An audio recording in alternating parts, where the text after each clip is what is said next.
Je me souviens de ce jour où j'ai signé le chèque. Les mains tremblantes. Persuadé que ces 20 000 € achèteraient ma normalité. Effaçant l'amour que je portais en secret pour les hommes comme une tache indélébile sur mon âme. Mais comment aurais-je pu deviner que Maxime, mon thérapeute, celui qui promettait de me guérir, cachait le même feu intérieur. Un feu qui allait tout consumeur et tout renaître. Cette histoire n'est pas seulement celle d'une trahison, c'est le cri d'un cœur brisé qui apprend à battre librement. Au milieu des rues de Paris, où l'amour gai se heurte aux ombres de la société, vous emportant dans un tourbillon d'émotions que vous ne pourrez ignorer. J'ai toujours su que j'étais différent. Mais à Paris, cette ville de lumière et de secrets, la différence peut être un fardeau insurmontable. Né dans une famille bourgeoise du 16e arrondissement, où les apparences comptent plus que l'air qu'on respire, j'ai appris tôt à masquer mes regards furtifs vers les garçons de ma classe. Mon père, un avocat rigide, parlait des homosexuels comme d'une déviance moderne. Et ma mère, avec ses messes dominicales, priait pour que je trouve une bonne épouse. À 25 ans, diplômé de Sciences Po, je menais une vie impeccable en surface, un poste prometteur dans une banque. Des amis hétéros qui me charriaient sur mes conquêtes féminines inexistantes. Mais intérieurement, c'était le chaos. Chaque nuit, je me réveillais en sueur, hanté par des rêves d'étreintes interdites, me demandant pourquoi Dieu ou le destin m'avait fait ainsi. La décision de chercher une thérapie de conversion est venue comme un coup de tonnerre. J'avais lu en ligne, sur des forums obscurs, des témoignages de guéris. C'est possible, disait-il. Avec de la volonté et un bon guide, tu redeviendras toi-même. Moi-même? Quel moi-même? Celui que la société approuvait. Ou celui qui vibrait au son d'une voix masculine? J'ai contacté un centre discret à Montparnasse, recommandé par un prêtre que je connaissais. C'est là que j'ai rencontré Maxime. Il avait 30 ans. Des yeux verts perçants. Une voix calme comme la Seine un soir d'été. Nolan, je suis là pour vous aider à retrouver votre équilibre, m'a-t-il dit lors de notre première séance. Son cabinet était simple, un divan en cuir, des livres sur la psychologie freudienne, une vue sur les toits parisiens. Je me suis assis, le cœur battant, et j'ai déversé mon secret. Je ne veux plus être comme ça, docteur. Ça me ronge. Maxime a hoché la tête, notant dans son carnet. Il m'expliquait que l'homosexualité pouvait être une phase, influencée par l'environnement, et que des exercices mentaux, des discussions profondes, pourraient me rediriger. Chaque séance coûtait cher 200 € l'heure, mais je payais sans sourciller. Bientôt, les factures s'accumulaient, 5 000 € après 2 mois. Je me convainquais que c'était un investissement. Intérieurement, je luttais. Pourquoi ces questions sur mes fantasmes me faisaient-elles rougir? Était-ce la thérapie? Ou la façon dont il me regardait? Comme s'il voyait au-delà de mes mots? Les séances se multipliaient. Maxime me faisait revivre mon enfance, le premier crush pour un camarade au lycée. La honte quand mon père m'avait surpris à regarder un magazine. C'est une blessure, Nolan. On va la guérir. Mais au fond de moi, une voix murmurait, et si ce n'était pas une blessure? Et si c'était moi? Je repoussais ces pensées, me concentrant sur les exercices, visualiser des femmes, répéter des mantras hétéros. Pourtant, Maxime occupait de plus en plus mes pensées. Pas comme un thérapeute, mais comme un homme. Ses mains fines quand il ajustait ses lunettes, Son sourire encourageant. Était-ce la transférence? Comme il l'appelait? Ou quelque chose de plus dangereux? Un soir, après une séance particulièrement intense où j'avais pleuré sur mon isolement, je suis rentré chez moi, rue de Rivoli, et j'ai fixé le plafond. Pourquoi est-ce que je me sentais plus perdu qu'avant? La thérapie était censée m'aider. Mais elle ravivait tout. Je me disais, Nolan? Tiens bon. Maxime sait ce qu'il fait. Il est hétéro. Marié peut-être, il portait une alliance. Non. Non. Je vérifiais, pas d'alliance. Mais il parlait de sa vie comme d'un modèle, stable. Équilibré. Je l'enviais. Et je le haïssais un peu. Pour me forcer à affronter ce que je voulais enterrer. Les mois passaient. J'approchais des 10 000 € dépensés. Maxime introduisait des méthodes plus avancées, hypnose légère. Discussion sur la Bible, il avait un fond catholique. Comme moi. L'amour véritable est entre un homme et une femme. Nolan. C'est naturel. Ces mots me blessaient. Mais je les buvais comme un poison nécessaire. Intérieurement, le conflit grandissait. Chaque fois que je le quittais, je me sentais vide. Était-ce la guérison qui approchait? Ou l'effondrement? Une nuit. Je rêvais de lui, nous marchions main dans la main le long de la Seine. Je me réveillais en panique. Me flagellant mentalement. Non. Ce n'est pas possible. Il est mon sauveur. Pas mon tourmenteur. Pourtant, des doutes s'insinuaient. Lors d'une séance, il a hésité en parlant d'un patient passé. Il a choisi une autre voie. A-t-il dit vaguement. Quelle voie? Je n'osais pas demander. Ma famille remarquait mon changement, plus distant. Plus maigre. Tu vas bien? Mon fils? Demandait ma mère. Je mentais, oui. Juste du travail. Mais au fond, je criais, aidez-moi. Maxime devenait mon obsession. Était-ce la thérapie qui me liait à lui? Ou un sentiment interdit? Je me convainquais que c'était temporaire. Bientôt, je serai guéri. Bientôt, je pourrai aimer une femme. Fonder une famille. Mais la voix intérieure persistait, et si tu mentais à toi-même? À la fin de ce premier chapitre de ma vie tourmentée, j'atteignais un point de non-retour. Une séance où Maxime me toucha l'épaule pour me consoler, un geste innocent. Mais qui envoya des frissons. Vous progressez. Nolan. Progresser vers quoi? Vers une vie sans amour vrai? Je rentrais. Les larmes aux yeux. Comptant les euros gaspillés. 10 000 déjà. Et pourquoi? Pour étouffer mon cœur? Les séances avec Maxime s'intensifiaient. Et avec elle.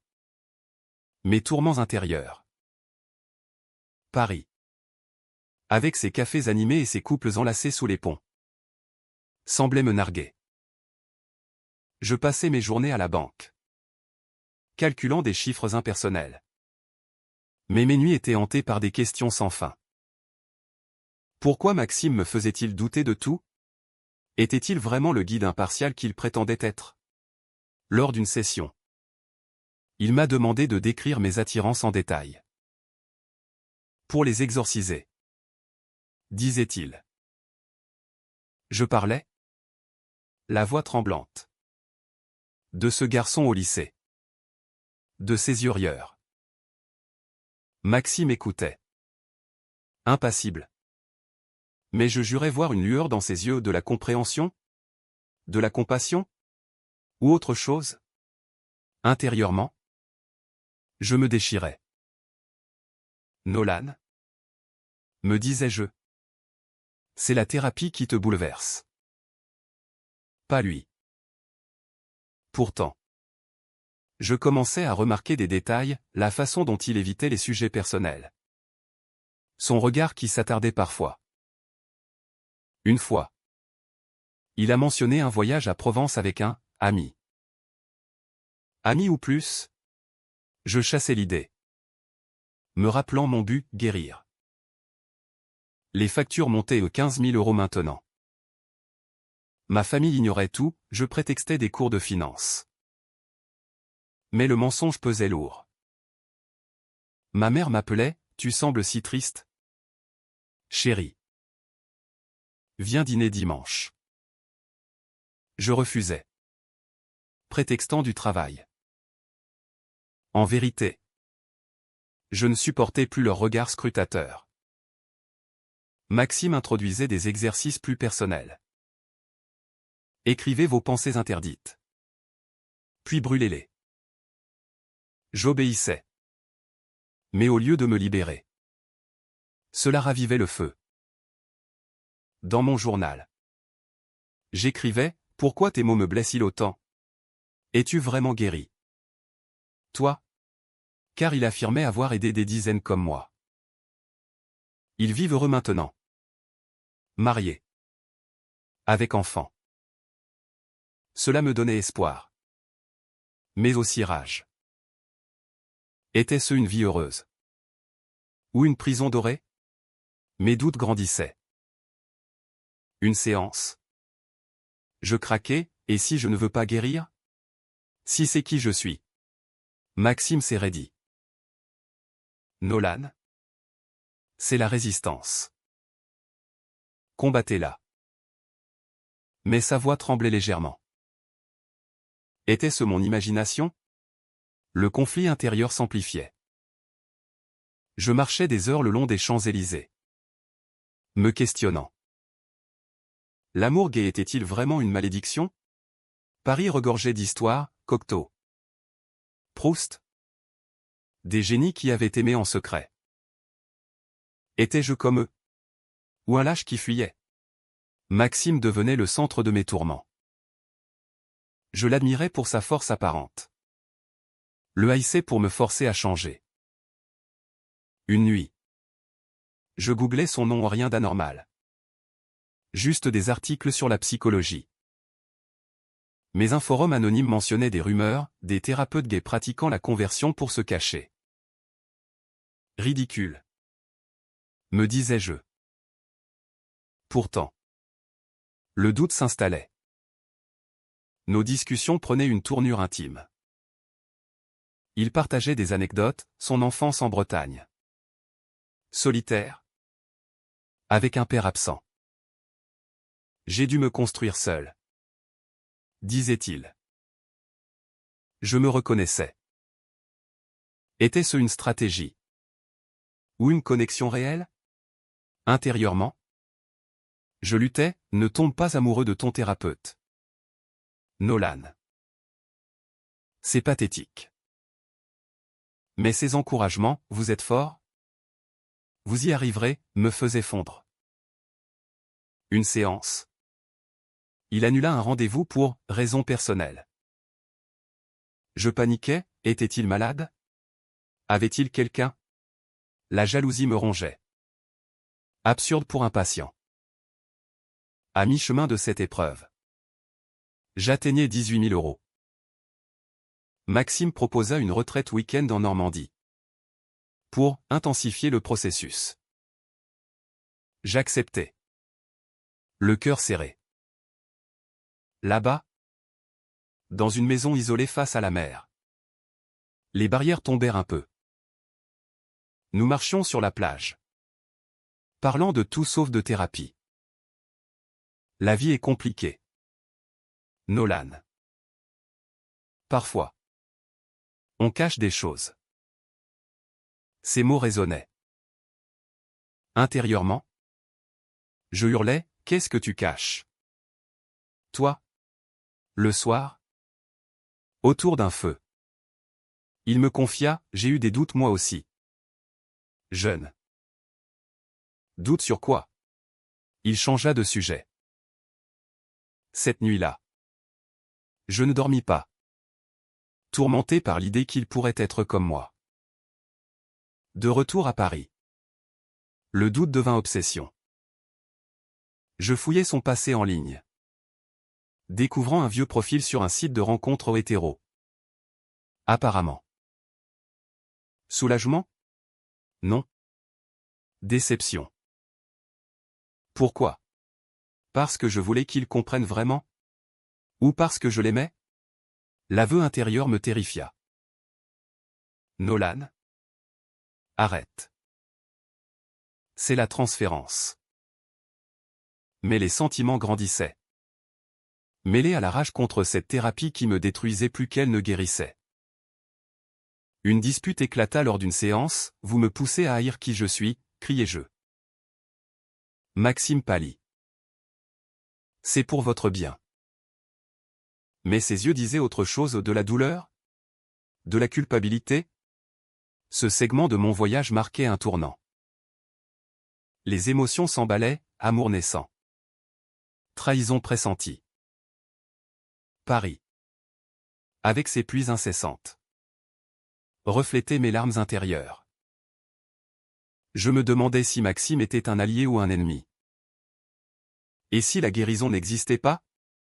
Les fissures dans ma relation avec Maxime s'élargissaient, transformant nos séances en batailles intimes. Paris. Ville des amants? Me semblait désormais un labyrinthe de mensonges. Chaque matin. Je me réveillais avec un poids sur la poitrine. Me questionnant sur sa sincérité. Avait-il jamais guéri quiconque? Ou était-ce une façade? Lors d'une session. Je le confrontais, dites-moi la vérité. Maxime. Avez-vous déjà douté de votre propre sexualité? Il hésita. Puis répondit fermement, non. Nolan. Je suis là pour vous guider. Pas pour partager mes faiblesses. Ces mots sonnaient faux. Et intérieurement? Je bouillonnais, menteur. Tu caches quelque chose. Je le sens. Les factures atteignaient 20 000 euros. J'avais vidé mes économies. Emprunté discrètement. Ma famille soupçonnait, mon père m'interrogea lors d'un dîner. Tu as l'air épuisé. Des problèmes d'argent? Je nie, et, est-ce? Mais le mensonge me rongeait. Intérieurement? Je criais, si vous saviez. Maxime devenait mon unique ancre. Pourtant il me noyait. Nos discussions viraient au personnel, il parlait de solitude. De relations ratées. J'ai aimé une fois. Intensément. Mais ça s'est brisé. Qui? Une femme? Un homme? Je n'osais demander. Mais la jalousie me consumait. Était-ce de l'amour que je ressentais pour lui? Ou la dépendance d'un patient brisé? Un malentendu profond éclata. Lors d'une séance hypnose. Je murmurai dans un état second, je vous aime. Maxime. Il me réveilla abruptement. Le visage blême. Nolan? C'est la transférence. Ne confondez pas. Mais ses mains tremblaient. Intérieurement? Je me flagellais, idiot. Tu as tout ruiné. Les jours suivants. Il devint distant. Annulant des rendez-vous. Je paniquais, l'avais-je effrayé? Ou révélé son propre secret? Une nuit. Je le suivis aux Folies Pures jusqu'à un bar du Marais. Quartier gay. Il entra seul. Ressortit avec un homme. Mon cœur se brisa. Trahison. Il était gai. Et il me guérissait? La rage m'envahit. Je le confrontai la séance suivante, je vous ai vu.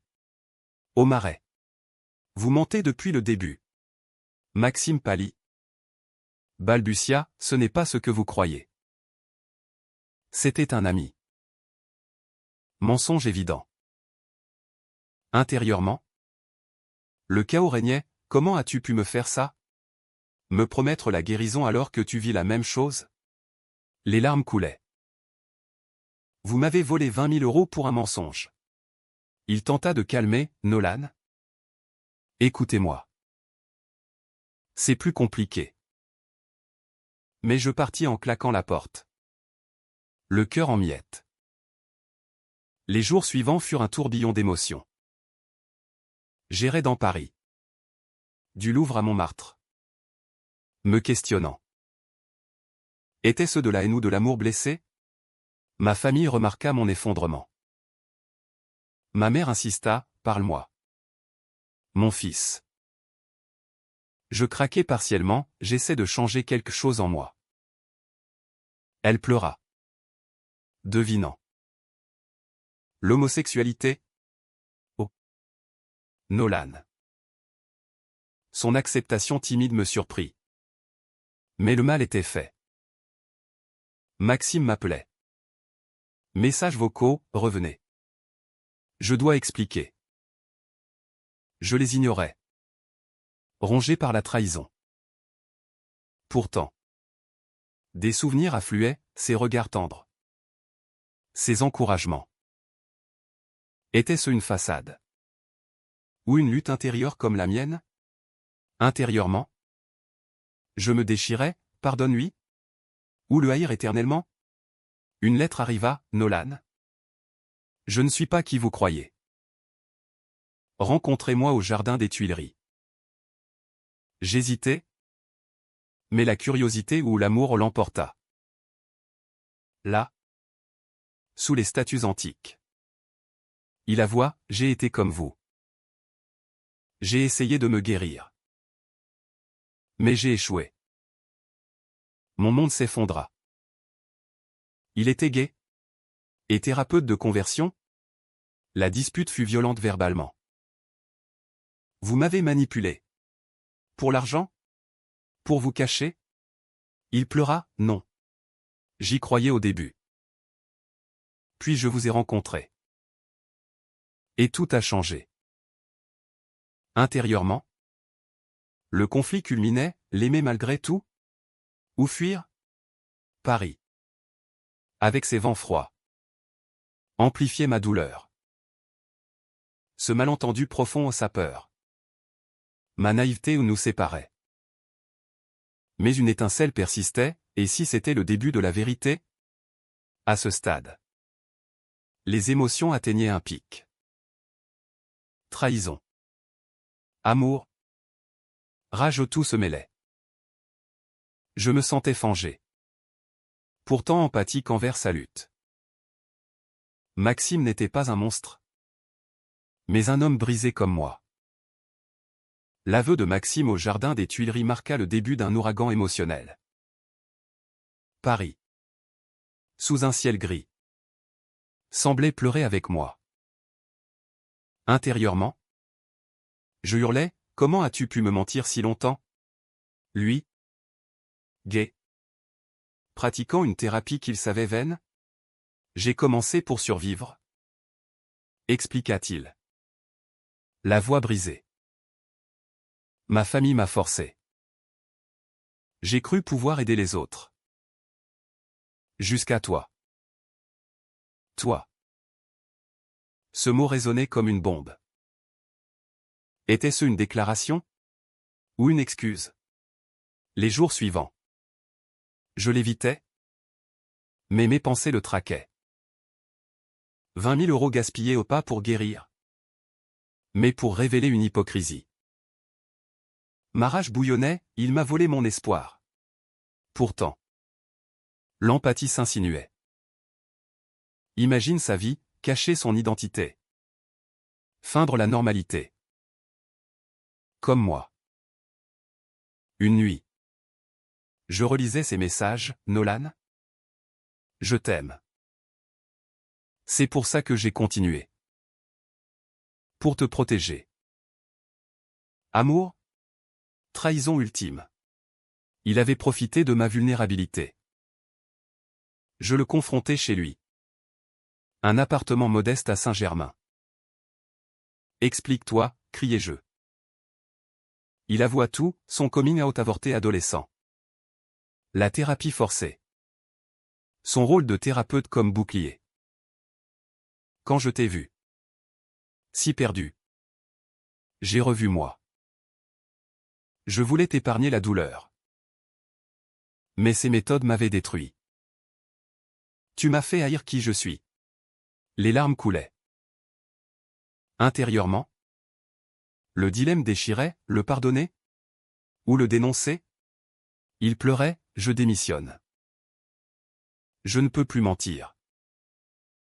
Son coming out imminent pour moi?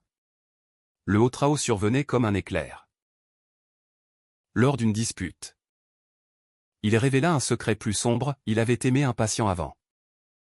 Qui s'était suicidé après l'échec. C'est ma faute. Je ne voulais pas que ça t'arrive. Horreur. Phénomène et compassion se mêlaient. Tu m'as sauvé. En fait? Murmurai-je. Mais la rage persistait, en me mentant. Nous nous embrassâmes presque aux tensions palpables mais je reculai. Pas comme ça. Pas sur des ruines. Ma famille a pris tout. Mon père explosa, un charlatan. Porte plainte. Ma mère? Plus douce, et toi? Nolan? Acceptes-tu qui tu es? Pour la première fois. Je dis, oui. Je suis gay. Leur choc. Puis un début d'acceptation. Mais pour Maxime. Le dilemme persistait.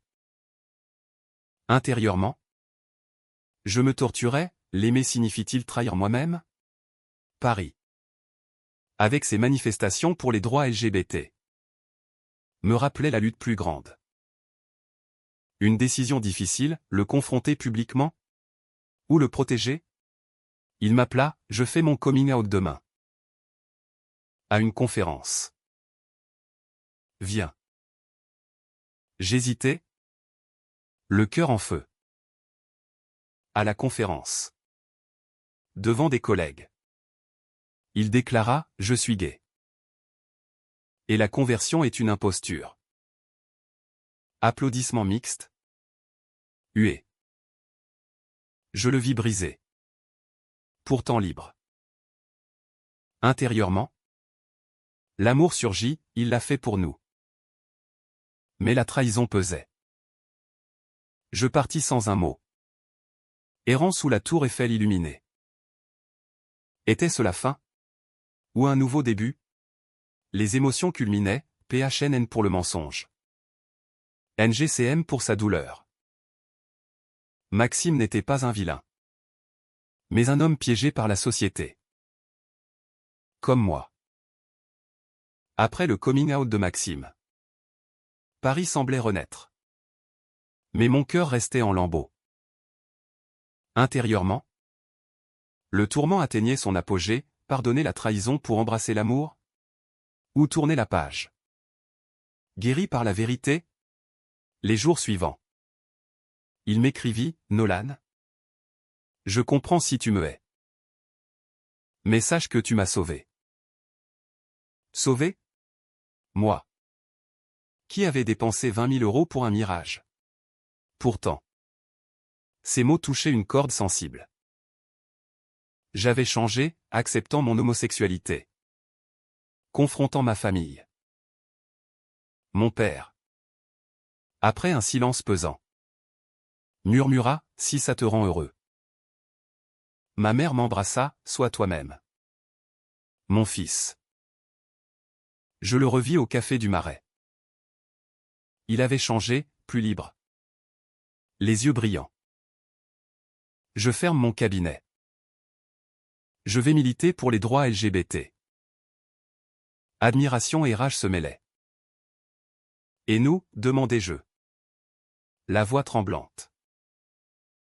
Il hésita, je t'aime. Nolan. Mais je t'ai blessé. Intérieurement, le conflit explosait, l'aimer malgré tout? Oui. Car sa lutte miroirait la mienne. Nous parlâmes des heures, ses peurs. Mes doutes. Pas de happy end facile. Mais une connexion profonde. Le climax émotionnel vint lors d'une promenade nocturne sur le pont des Arts. Pardonne-moi, murmura-t-il. Les larmes coulèrent. Je te pardonne. Parce que je t'aime aussi. Un baiser chaste? Sous les étoiles au pas passionné. Mais pur. Pas de fin hollywoodienne, nous décidâmes de prendre du temps. Guérir séparément. Mais l'espoir naissait. Des mois plus tard. Paris fleurissait au printemps. J'aidais Maxime dans son militantisme. Parlant de mon expérience. Les 20 000 euros? Un prix pour la liberté. Ma famille s'ouvrit, des amis comprirent. Le monde n'était pas parfait, préjugés persistaient, mais nous étions libres. Intérieurement, la paix s'installait, l'amour triomphe. Même brisé. Cette histoire, riche en conflits et émotions, se termine sur une note humaine, l'acceptation. Maxime et moi. Ensemble finalement, prouvions que la vérité guérit mieux que n'importe quelle thérapie.